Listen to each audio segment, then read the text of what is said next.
All right, welcome to our discussion of Uncharted 4, A Thief's End. Fun game. Very fun game. By our discussion, I mean myself, Nate, and... Mike. I'm Mike Volmer. We're fun people. We try to be fun people. We're not that exciting, but we love video games, so why not talk about it, you know? Yeah, that's the one thing we can... Agree on. We can share our opinions with, or... Oh, yeah, well, I would just say that you and I can't agree on anything, let's be completely honest. Well, yeah. Yeah, we're going to get into this discussion, and it'll be the one video we ever make where we're actually on the same page. Because I think we both really loved this game. I mean, agree or not, we at least have enough experience with video games to discuss them, or share our opinions on them. Wait, Uncharted 4 wasn't your first video game ever? Sadly, no. No. Yeah, if it was, it would have been a great experience. It would have been. Imagine this as your very first game. First of all, it would be really weird, because... you wouldn't know anything in regards to the story. Yeah, like Uncharted 1 totally through 3. It's crazy. That's the one big thing about this game I gotta start off with saying is that it feels like the perfect end to a story. I love the fact that they have all the little references and little like trinkets and stuff around the world that show that like these adventures happened. They have weight to them for Nathan Drake, and he's a very interesting character, and see how much he's grown and now he's domesticated. Absolutely. And I'm glad because this game had new directors to it rather than the director of the last three. Yeah, so Amy Hennig, one or the other. I don't know. She did a phenomenal job. I feel bad for butchering her name, but she did a great job in the first 3 Uncharted games. I'm glad these new directors didn't completely throw the other 3 games out the window. Yeah, because they're the ones behind The Last of Us, so you kind of figure it's like they're only going to be able to do like dark, depressing, sad storytelling. Yeah, I thought it was going to be mainly storytelling, but one of the doubts I had going in was maybe it won't have those fast-paced moments like the plane scene in 3 or the train scene in 2. Which, to be fair, really weren't that many if you think about it. Well, there was the truck. There was the truck, which was in truck. Yeah. We may or may not delve into spoilers, so caution while entering it. You should know going into it we do love the game, so we don't really know where to start with this, but yeah, there was the truck that was in the E3 demo. Yeah, technically not a spoiler. Technically not a spoiler. Like I said, it was in the trailer. I just, there was, towards the end, there's a couple moments where there's collapsing bridges and whatnot, which, whoa, if you think that's a spoiler in an Uncharted game that there was a collapsing bridges... and there goes my phone. That ruins everything, but don't worry, we're going to keep going. Put your phone on vibrate. So I'm going to now put my phone on vibrate, because I guarantee that was a group chat. It's just going to keep going. But it's like, with Uncharted, it's just like, you see it as all these action set-piece moments. Mm-hmm. But aside from the truck and the broken bridges, there was no, train scene from Uncharted 2 or plane. Yeah. There wasn't anything vastly large, but I didn't feel like this game needed it though. Yeah, I mean there were a couple really. I feel like when some of the fast-paced scenes started, the PS4 began to struggle. Maybe they couldn't do so much of the collapsing buildings and fast-paced stuff because of that. Because the game was so gorgeous, you can't have the best of both worlds. Which that's something we definitely have to touch on. This is one of the best looking PS4 games out right now. Definitely. I had just gotten done playing Ratchet & Clank a couple weeks prior, and you yourself had played it, and I thought that was the best looking, just because of everything that was going on screen. Yeah. Uncharted beat that by far. Yeah. There were many moments where I would have to just stop playing and just enjoy the scenery. That was something I noticed, too. There were a lot of times where characters were like, man, look at that view. And I was like, yeah, no, I get it. You want me to look at the view. It looks amazing. Yeah, it's like... they want you to enjoy the scenery and all the work they put into it. Yeah, vast environment, big they open let you know environments. For being a linear game, that was new to the franchise, being very open.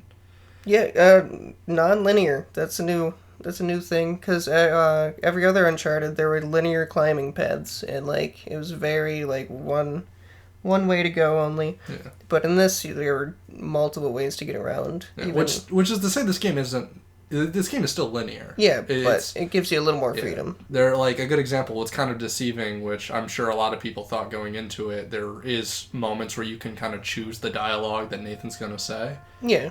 But it doesn't really affect it. It doesn't affect anything, really. It's 1 or 2 little lines of dialogue, and that's it, It's just, and it's fun, because there's some funny little talk and chit chat that goes on when you pick certain lines of dialogue that's fun to listen to, but it's not like, oh wow, this is an RPG, this is The Witcher 3 where you're going to be going on these different adventures. No, it's Plus you can choose to have like side conversations. Like you'll get conversations that you wouldn't have gotten in or just playing through the game normally. Like you can go there was a scene where you can sit at a inside of a tavern with Sam, and you can sit down and have a conversation with him. But you can choose to do that. You don't have to do that. See, I didn't do that. I didn't even realize that was one of the optional. Well, obviously it's optional, so yeah. And that's part of the 193, I think, is the number, collectibles. This is probably in the description. I'll put all the corrections that I'm currently screwing up, but like that's a lot of collectibles that I will be looking for a while. Gotta get that 100%. Like Assassin's Creed all over again. Oh no, don't remind me. Yeah, no, it's just I think that was one of the influences, because those optional conversations have never been in any Uncharted game, but they were in The Last of Us. They were prominent with Ellie and Joel. Yeah, Ellie's joke book. Yeah, so huge. I think, especially, so I think that was just one of the influences that the directors of those games took over when they were heading Uncharted now. So, and I think they've done a fantastic job, in all honesty. Like, oh yeah, they proved to themselves. That was a great end. Yeah, there's plenty of like.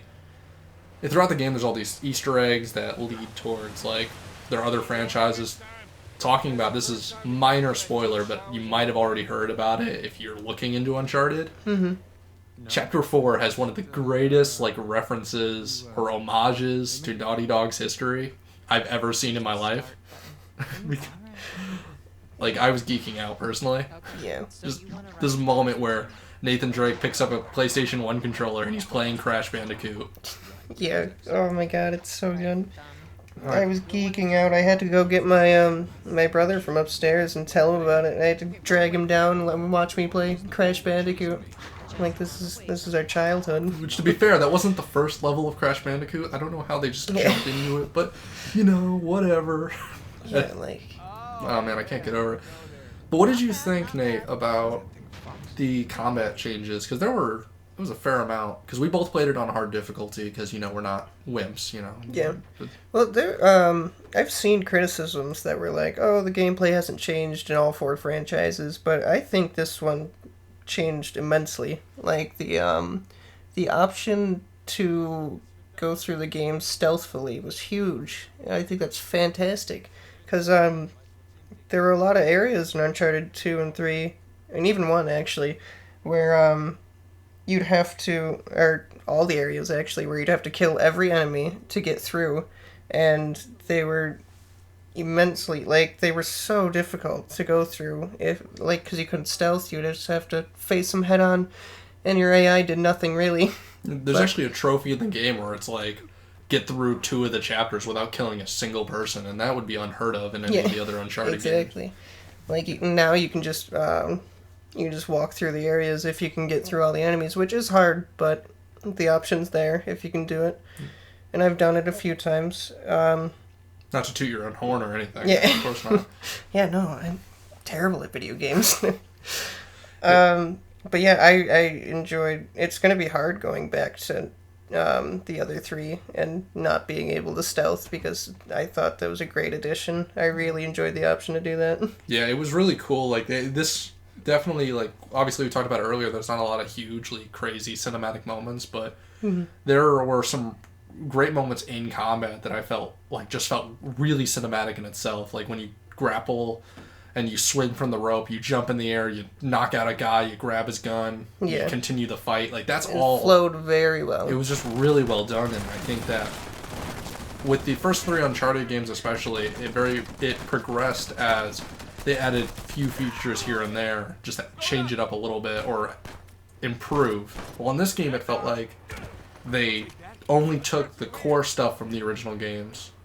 Like, you know, obviously the shooting is the same, cover-based, all that, climbing. But then certain features they removed and replaced them with something else. Like the grappling hook is new to the franchise, and it worked really well. You in Uncharted 3, you could throw back grenades, but you couldn't do it in this one. But it kind of works. Yeah. They did a better job of not, like, or making it so you can't stay in one place. Like, I've noticed that enemies swarm you a lot faster in this one than they do in the other ones. Like, I'll be sitting in cover, and all of a sudden 2 enemies will come around the cover to get me, and I'll be screwed. But, yeah, and the grenade toss back thing, like, you can't just sit in one spot and toss back grenades. Like, if a grenade comes to you, you have to dodge, find out, and cover. And then one thing I definitely want to touch on, and this is probably where we start slowly delving into spoilers a little bit, is the relationship between Nate and his brother Sam, because that's basically... The entire game. Yeah, the entire game is the two of them. Uncharted 1 was more the introduction to the characters. Uncharted 2 was just kind of Nate's adventure, I would say. Like, you know, it wasn't really a huge focus on any other character. 3 was very Sully and Nathan Drake oriented. And then 4 is Sam and Nate and Elena and Sully. I think they all get their own time to shine, but Sam and Nate are the two focus. They're played by Nolan North, who is literally the greatest voice actor ever, and Troy Baker, who I have the biggest man crush on. Like, he Trying to steal Nolan North's spot in the greatest voice actor ever. Yeah, like, I love an argument that, no, it wasn't an argument, a discussion that I saw the two of them had before. It was like, you know, everybody thinks we're rivals, but they're like good friends, which is awesome to see them like in this game together. And like, Troy Baker has always done a phenomenal job, so when he was casted as Sam, I was like, great. And he plays it like Nathan Drake's brother. It feels like their family. And Troy Baker even said it was a little weird at first because Troy Baker's playing the older brother, but Troy Baker's actually younger than Nolan North. So he had to... Yeah. But it's definitely one of those things, like, it obviously Nolan North has found his way. This was actually something that, I forgot which one of them said it, but, you know, Nathan Drake has found his way through Sully and Elena and all the other characters, while Sam has kind of stayed the same person all his life. Yeah. So it's kind of that growth has kind of like stopped for him, and he's got to latch on to Nate and like what he finds comfortable in order to survive in this world. Yeah. Yeah. And I don't know about you, Nate, because I feel like this, I don't know what you think, to be honest, because we touched on this a little bit, you and I, at like dinner once, but what do you think of the villain? Do you think he was stronger than the other games, or do you think, because the villain is, it's Rafe. See, I love him. He's my favorite in all the Uncharted games. I just don't know how to say his name. And it's like, they would be like, oh, where's Rafe? And I kept reading it, it's like, Raphael, the fourth Ninja Turtle. Oh my god. Like, that's all I could think of. But what do you think compared to the other villains? Does that make Sully a Ninja Turtle? Oh my god, that would be perfect. No, I thought he was, I thought he was better than the first two, but I still like three's villain more. Marlo. I think. Yeah. See, I remember her name. I enjoyed her a lot. Yeah, she was great.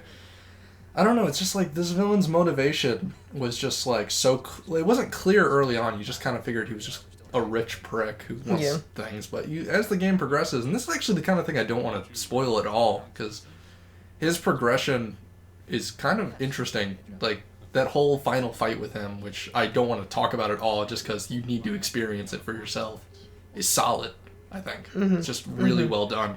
And I love Marlo. Best boss fight in Uncharted history. Oh, yeah, absolutely. Yeah. Again, not to talk too much about it and too much into it. It's solid. It's really well done. Yeah. Like, I never would have thought that a fight like that could happen in a video game until I saw it. Or at least not done as well.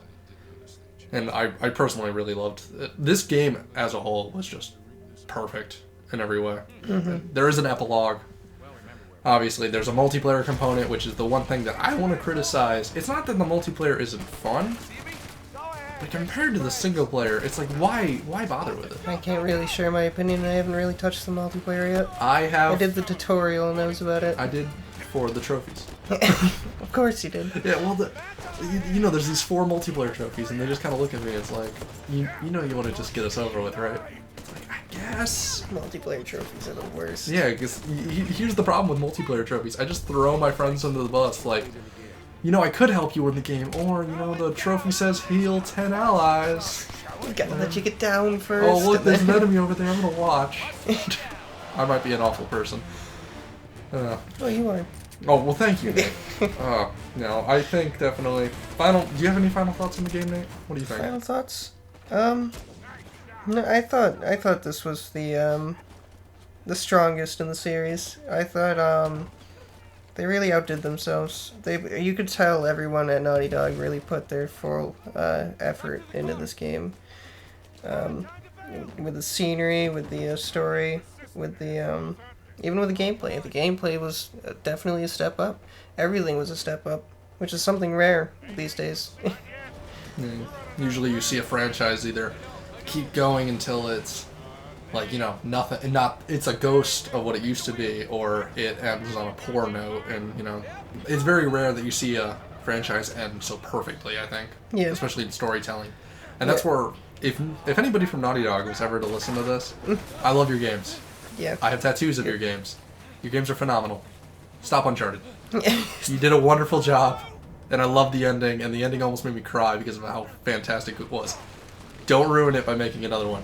You ended on a strong note. That's my own personal. Perfect endings are also something that's rare these days. Like, out of all the games I played, this is one of my favorite endings to a franchise. Like, it didn't leave me with questions, it didn't leave me wanting more. It was perfect. It felt like the conclusion of that movie trilogy, or I guess in this case quadrilogy, where you look at it and say, there's not one moment that I would remove. Granted, there was that PS Vita game that we all just kind of forgot about. Yeah. Well, But we're just gonna we're gonna continue to pretend that doesn't exist. we don't talk about that. We don't talk about that one. But it was just they did it so well, and I really appreciate it. It's one of the reasons why I love gaming, is just games like this really just elevate it to a higher standard. Mm-hmm. It's an experience. You know what isn't an experience, though? What? That Uncharted card game that we also forgot about. There was a card game? Yeah, remember they wanted to pull a Hearthstone and have a digital card game? No. Yeah, that was a thing. Don't tell me that. We could look this up. I went my whole life without knowing that. Well, now I remember us talking about it. It was when they were announced it. I just remembered it now. Because we were both like, that's stupid. And I think it was on the Vita. Oh. It was around the time Golden Abyss came out. How do you even do a card game? I don't know. You just trade treasures? I don't know. My treasure has +2 power. How do you go from this crazy franchise of hanging from a plane to a card game? Who thought about that? Oh my god, don't you love how somebody at Naughty Dog was just bored? I just ended this entire video on a poor note because I'm like, oh, Uncharted 4 is this phenomenal game. Don't forget the card game though. That was a thing. What would you give Uncharted out of 10? Out of 10? I don't. Honestly, I want it out of fanboy, fan of this franchise. I want to give it a perfect 10. Mm-hmm. But I do agree with you that there were times where it felt like the PS4 was struggling a little bit. Mm-hmm. And I think the multiplayer component was kind of to me it felt like an afterthought. I know a lot of people are gonna like it and be invested in it, but it's no Uncharted 2 multiplayer. Oh, I'm not crazy into it, so it would be a 9.8. It's my criticisms are minor. In reality, I should just say a 10. Yeah. But I do say that there's almost no such thing as a perfect game. I have some really favorite games that I elevate to perfection, but What about you? What do you think? I'm gonna give it. I'll give it a 9.7 about. So 1.1 under you. Nice. 0.1. I would have liked more of the cinematic Uncharted I'm used to, but that doesn't take away from the experience at all. There was cinematic moments, but anybody who takes our criticisms and are like, oh my god, maybe I shouldn't pick up this game. No. Go pick up this game. Yeah, Buy this game. This is a game worth $60. That didn't take away from it at all. If I will be very frustrated with the people who are who own a PS4. Granted, if you don't own a PS4, you can't really play this franchise. But if you own a PS4 and you're looking, say you look at a shelf and you see Uncharted 4 for $60, and right next to it you see Assassin's Creed Syndicate. Please. It's a no-brainer. Make the right decision. Assassin's Creed Syndicate is the one you need to pick. No, please don't. I'm kidding. Don't go for Uncharted 4. Don't tell them that. Don't tell them that. They probably just stopped watching the video after you said that. Somebody who's a huge fan of Assassin's Creed is just gonna feel man, that Mike guy, complete douche. Hate that guy. Okay, and I think that's about it. Yeah. Say that about wraps it up. Yeah, thank you for watching. Uncharted is a must-play for anyone. Absolutely must-play. Maybe we'll revisit the franchise just to talk about the older games a little more in depth if we feel like it, or maybe we'll stop it with Uncharted like they should. Naughty Dog, come on, you know it. Last of Us 2. Last of Us 2, work on that, or bring back Crash Bandicoot. Bandicoot, you know you want to bring back Crash Bandicoot. I know you do. Okay, So as always, have a wonderful day, and feel free to like, share, and subscribe, because that's what all the cool YouTubers are doing now. Yeah, and comment about how terrible Mike is. Yeah, comment how terrible I am, and if you've played the Uncharted franchise, what is your favorite moment from all 4 games? Do you think Uncharted 4 was better? Do you think it was worse? Let us know down below, and just have a wonderful day.